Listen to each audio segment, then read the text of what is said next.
صناعة المحتوى على وسائل التواصل الاجتماعي المختلفة بدأت إن هي تستبدل بعض الوظائف. يكون واحد شغال مهندس أو دكتور وقعد 7 سنين يدرس، وبعد كده يكتشف إن هو بيقدر عن طريق السوشيال ميديا يكسب فلوس أضعاف أضعاف أضعاف ما كان ياخده وهو دكتور، فيقرر إن هو يسيب الطب وإن هو يركز في موضوع السوشيال ميديا.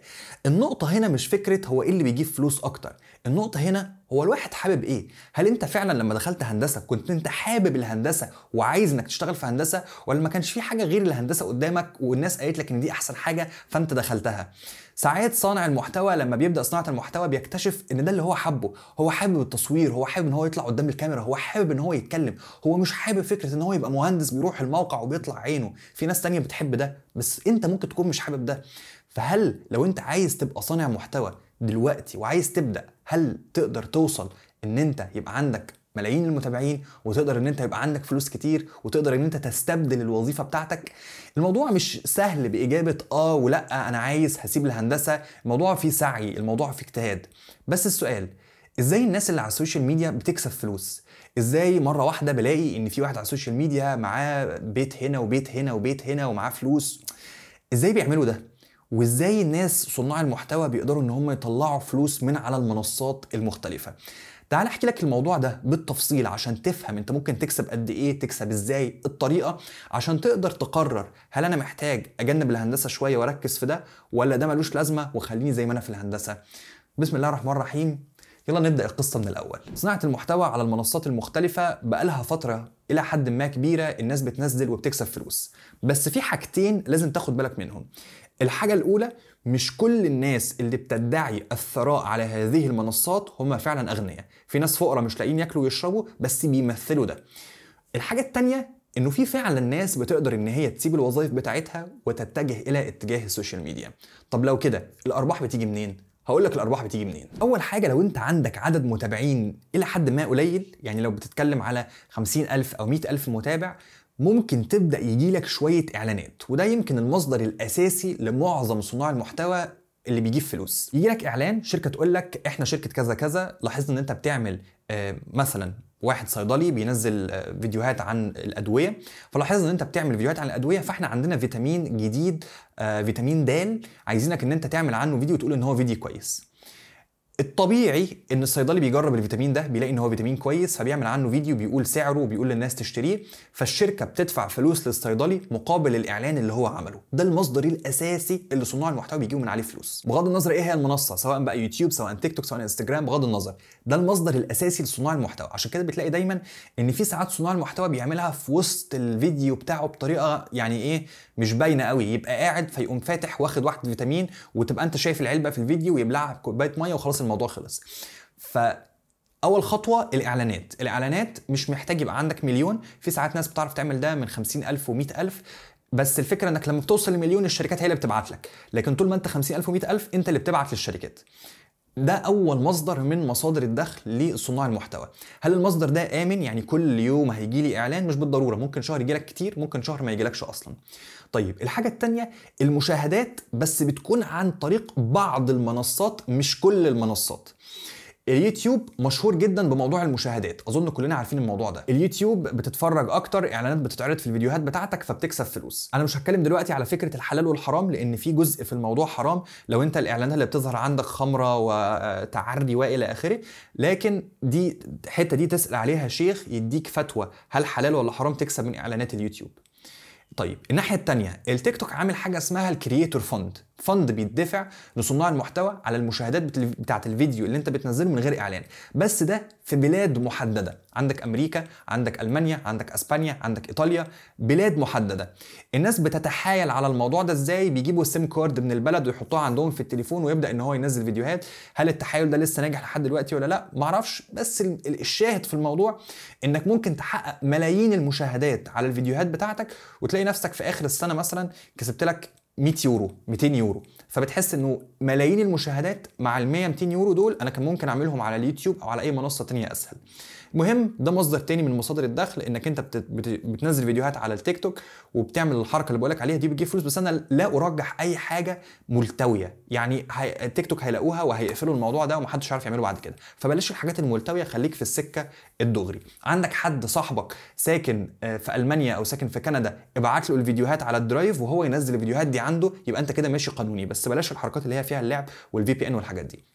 المهم السكه الثانيه عن طريق المشاهدات في التيك توك. في تطبيقات تانية زي كواي اتكلمنا عليه قبل كده، كان مربح في الاول، دلوقتي الموضوع بقى صعب جدا وناشف قوي، فلا هقول لك ابعد عنه شويه. لكن هي نفس الفكره، المنصات المختلفه بتنزل. الفيسبوك برضو بقى الى حد ما في اعلانات في الفيديوهات والى اخره. يبقى انت كده بتتكلم على اعلانات او مشاهدات، البلاتفورم بيديك فلوس مقابل ان هو بيعرض اعلان. دول كده اول واهم مصدرين في الموضوع. ثالث مصدر، لما بتبدأ صناعة المحتوى بتلاقي ان في ناس عايزين ان هم يعملوا حسابات. يعني مثلا حد صيدلي او دكتور عايز ان هو يبقى عنده حساب على السوشيال ميديا، الحساب ده فيه 100,000 متابع، فيقول لك انا لاحظت ان انت عندك حسابين، ممكن اشتري منك حساب منهم بمقابل مادي كذا، والمقابل المادي للحسابات بيبقى الى حد ما غالي مش رخيص. طيب فده معناه ان انت ممكن تعمل حساب تحط فيه محتوى، لما يوصل لعدد معين من المتابعين تقوم بايع الحساب تكسب منه فلوس. الخطوه اللي وراها، حد يلاقي ان انت بتعمل فيديوهات حلوه قوي، فيقول طب انا عايز اعمل فيديوهات لنفسي بنفس الجوده اللي انت بتعمل بيها. طب بقول لك ايه، ما نشتغل انا وانت مع بعض وتعمل لي فيديوهات وهديك على الفيديو سعر كذا.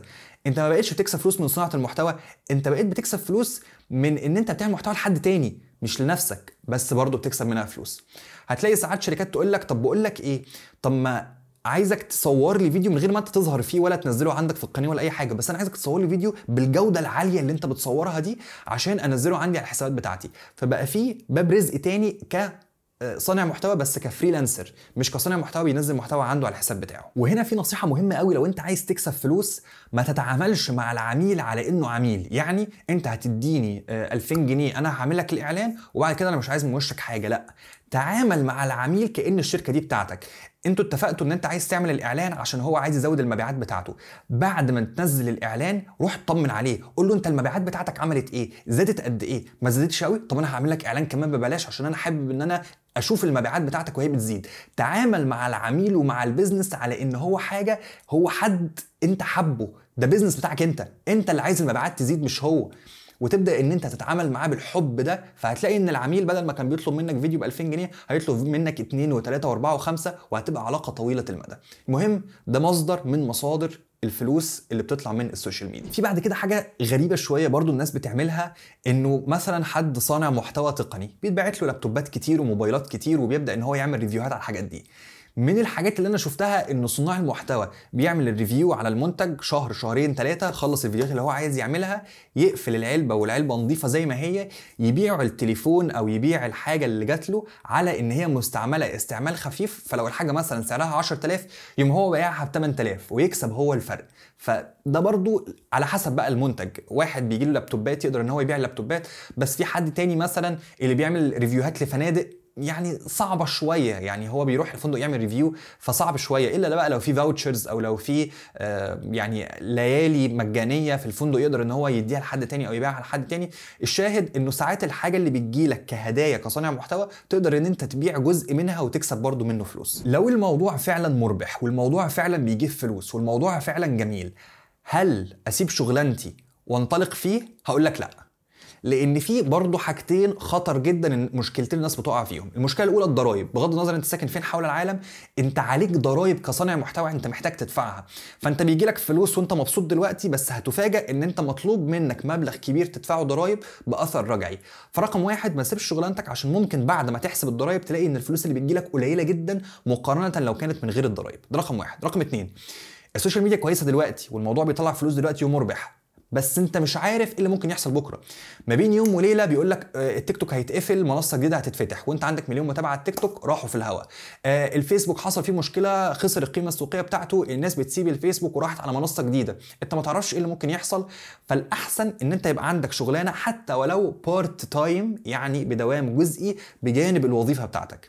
واللحظه اللي انت تلاقي فيها ان انت بقيت عندك بيزنس وبقيت غني وبقيت بتطلع فلوس كتير قوي من صناعه المحتوى، ساعتها ممكن ان انت تسيب الوظيفه وتكمل في صناعه المحتوى، بس يبقى معاك شويه فلوس، خزين فلوس انت حاطه. من احد الحاجات برضو اللي الناس بتعملها على سيره البيزنس، ان الواحد بقى عنده مليون 2 مليون 3 مليون متابع، يبدا ان هو يعمل براند خاصه بيه، براند هدوم، يبيع هدوم، يبدا ان هو يعمل بعض الاحيان اكسسوارز للموبايلات او لللابتوبات او بغض النظر، ويبدا ان هو يبيع الحاجات دي. انك ممكن تستغل ان انت عندك متابعين وتبيع منتج ما باسمك، بما ان الناس عارفينك فعارفين ان المنتج اللي انت هتروج ليه هيكون منتج كويس، فتعمل بيزنس. فالبيزنس ده ممكن ان هو يعني تستبدل بيه الى حد ما الموضوع بتاع ايه؟ الوظيفه. بس مش خبط لزق كده انا كسبت النهارده 2000 جنيه من السوشيال ميديا باي باي يا عم المدير وبالجزمه وتسيب الشغل والكلام ده. خليك ذكي، ما تسيبش شغلانتك مره واحده لان ده في خطر عليك. طيب السؤال الاخير، ابدا في السوشيال ميديا، هل الموضوع ده فعلا ممكن يساعدني يزود لي حتى دخلي بجانب الوظيفه؟ ابدأ، توكل على الله. وهقول لك زي ما قلت في الفيديوهات اللي قبل كده، انا في ظهرك، لو انت محتاج اي مساعده قول لي، الحساب بتاعي هو الحساب بتاعك، هساعد كل الناس اللي بتصنع محتوى هادف. لكن انا اسف جدا، بعتذر على اي فيديو فيه هلس، اي فيديو فيه رقص، اي فيديو فيه حاجه مش هادفه، بعتذر، مش هقدر ان انا ادعم واساعد الحساب ده. لكن كل الحسابات اللي بتعمل محتوى هادف هيبقى ليكم مكان عندي في القناه على التيك توك. عندنا الحمد لله دلوقتي 1,200,000 متابع هناك، احنا اسره مع بعض. وانا عارف ان في ناس من ال1,200,000 دول هيجوا دلوقتي وهيقولوا لي يا لؤي احنا عاملين حسابات، عينيا ليكم، ظهري في ظهركم، هنبدا مع بعض وهتوصلوا باذن الله. وكالعاده ادعوا لي.